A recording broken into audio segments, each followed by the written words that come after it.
Hi guys, nandito na naman po tayo sa ating inaabang teleserye ang Hating Kapatid dahil nagkaroon ng kaalitan itong si Tyra kung saan nakabanggaan niya yung isang lalaking talagang siga at meron pa talaga itong dalang baril kung kaya't naagaw ni Tyra yung baril nito at nabaril niya mismo yung lalaki at yun na nga sugatan nito at umalis itong si Tyra doon sa lugar kung kaya't umuwi itong hapong-hapo. Nagulat naman itong kanyang nanay dahil ganon yung sitwasyon ni Tyron. Pumasok ito at tinanong siya ng nanay niya kung anong nangyari. At ayun na nga sinabi niya ang lahat na meron daw siya nakabanggang tao. At ayun na nga sa kasamang palad nabaril niya ito gamit din yung baril ng lalaking barilin sana siya nito. At ayun na nga dahil siyempre takot itong nanay niya na si Rosel na baka balikan sila. Pero may konti may biglang kumatok sa kanilang pintuan at ayaw sana ni Tyron na palabasin yung kanyang nanay dahil baka mamaya bubugin lang doon sila o kung sino man yun na kakampi nung lalaking naalitan niya. Pero nagpupumilit itong si Rosel na lumabas kung kaya tayo na paglabas nito.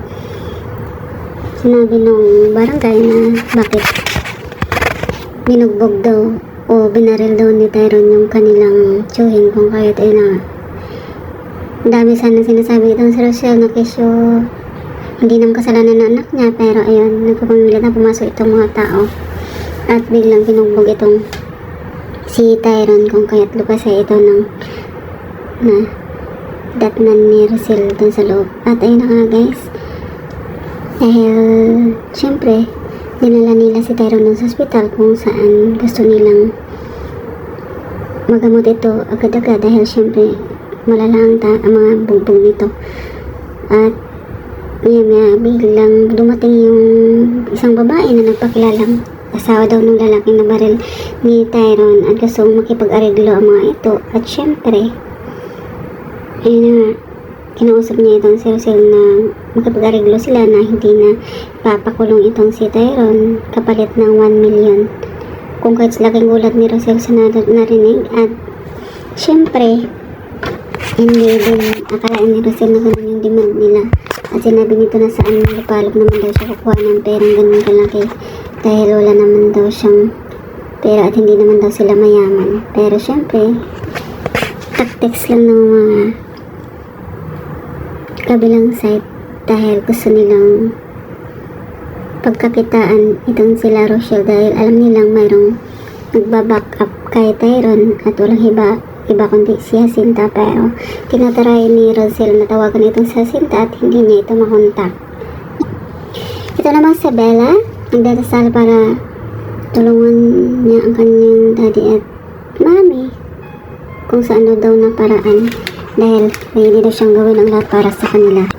Nagbiglang lumapit ang kanyang kaibigan at tinatanong siya bakit malungkot siya at ayun na nga na-i-open ni Bella sa kaibigan niya na ganun nga ang sitwasyon niya. Kailangan niyang tulungan ang kanyang mami dahil nakita niya mismo na binugbog ito ng mga taong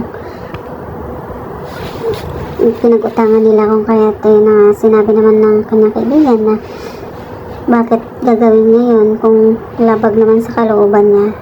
At ito namang nanay-nanayan ni Belle kung saan laging kumukontak daw kay Chito at meron silang mga kasunduan na silang lang dalawa nakalam. Pero syempre lumapit itong si Chris at naitanong niya ito doon sa asawa niya kung bakit ano daw yung pinag-usapan nilang dalawa, bakit daw nabanggit yung pangalan ni Belle at hindi niya sinabi kung ano, basta gusto lang daw kunin si Belle ng isang producer para magtrabaho para sa kanila. At syempre napapaisip itong si Chris kung ano ba talaga yun at gusto naman magpa-areglo yung nagbaril kay yung binaril ni Tyron. Pero syempre nagdadalawang isip pa rin itong si Rosel kung bakit ganun yung demand nila. Alam naman na hindi naman sila mayaman, pero syempre wala na din magagawa itong si Rosel basta maghanap ito ng paraan para makakita ng pera, makalikom ng pera. At sinabi ng kanyang kaibigan bakit hindi niya lapitan itong si Chris dahil syempre yun naman talaga ang ama ni Tyron. At syempre nag-aalanganin itong si Rosel na lumapit kay Chris dahil may pamilya na din ito at mayroon na din anak. At ayun na nga guys, abangan ang pagkikita ni Chris at Rosel at biglang nagulat si Chris sa reaksyon niya nung pagkakita niya kay Rosel. Ayan, thank you so much for watching guys. Please don't forget to like, subscribe, and press the bell button for you to notify on my next video. Thank you and bye!